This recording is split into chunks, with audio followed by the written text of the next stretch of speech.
As we mentioned earlier, the Republican National Convention begins Monday in Milwaukee. Former President Donald Trump is set to be the party's nominee for the third time.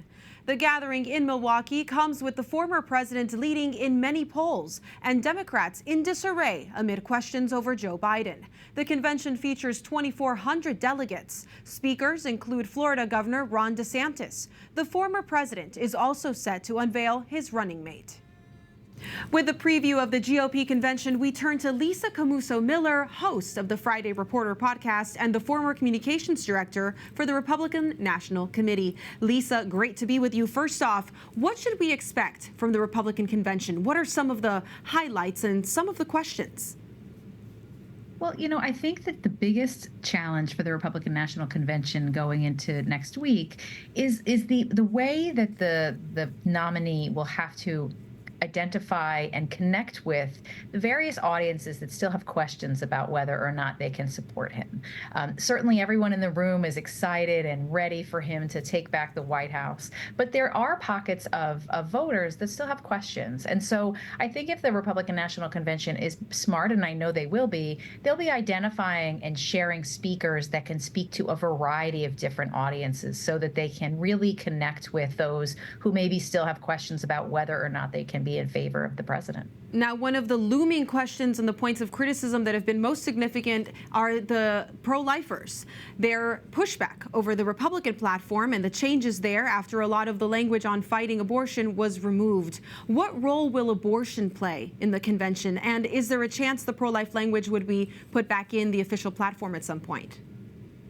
So here's the thing about that. I think that what voters and those who have a position about life can be confident in is that the party has demonstrated exactly how they are and where they stand on the issue.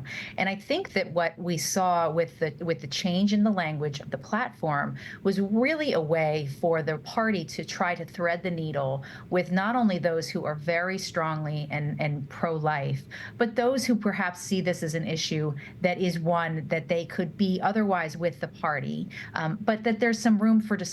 And also, by the way, don't forget that the true pillars of the Republican Party are the power of the states and the power of the states having the ability to make those choices and make those decisions. Well, former President Trump has been relatively quiet on who will be his running mate. That will also be significant for the life movement. What are you hearing? And should we expect an announcement at the convention?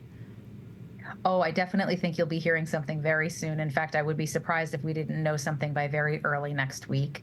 I think that the president and the folks that are around him have been very smart about trying to identify candidates that not only bring a different voice and a different perspective, but also that have a true connection to the values that the party really still considers to be very, very important. So while I wish I knew, and I'm not sure that anybody other than former President Trump knows who the choice will be, I do think, though, that he will pick someone that will be not only bright and smart about the issues, but also someone that's from perhaps a different part of the country. As much as I love to see Marco Rubio as someone that's being talked about, Senator Rubio is someone who also shares the same state as the former president. So those folks that are the odds makers in that game, I think, are saying that it's more likely that we'll see someone like a J.D. Vance or someone that's in another state that perhaps can bring a different point of view and different perspective to the conversation.